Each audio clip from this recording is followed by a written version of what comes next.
Is your business burning you out?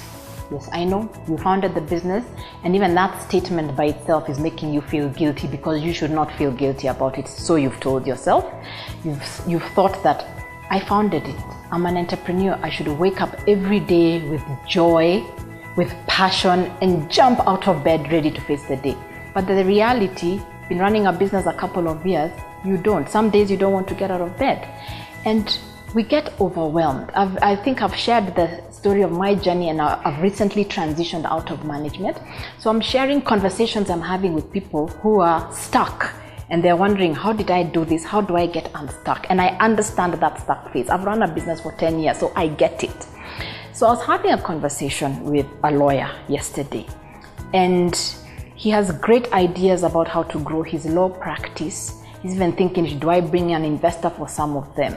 But as we continued in the conversation, that is not the problem. Even if he got an investor today, it's not solving his problem. He's frankly overwhelmed and is heading towards burnout.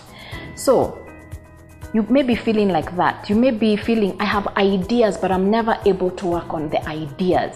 I'm never able to get time. So here's a simple thing you can do that I learned a couple of years ago. Firstly, list down everything you do at work.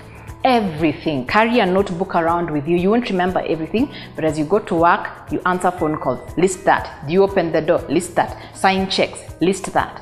Now, after a couple of days of doing this, you're going to start seeing a couple of things. Firstly, they're going to be those tasks that simply don't matter for you or the business.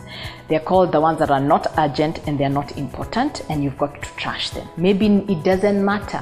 It doesn't matter if the stationery is arranged. Just list those things that you do that actually don't matter and get rid of them.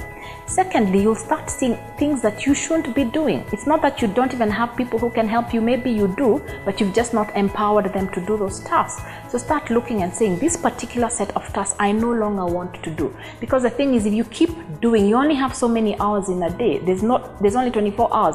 Time is not, you're not getting an extra hour just because you're busy. Yeah. So busyness does not actually help you.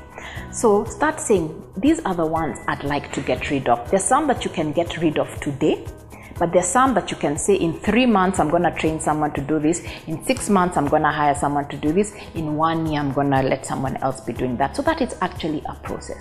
And lastly, be willing to let go. We are very scared of letting go because we have a myth in our heads that things will fall apart if we let go.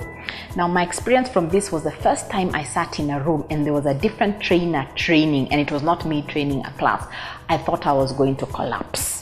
Yeah, but at the end of it, I realized the students all loved the trainer. They even gave him a standing ovation. Me, I never got a standing ovation. So it was my fear that was holding me back. And if I had not let go, this company would not have grown that much.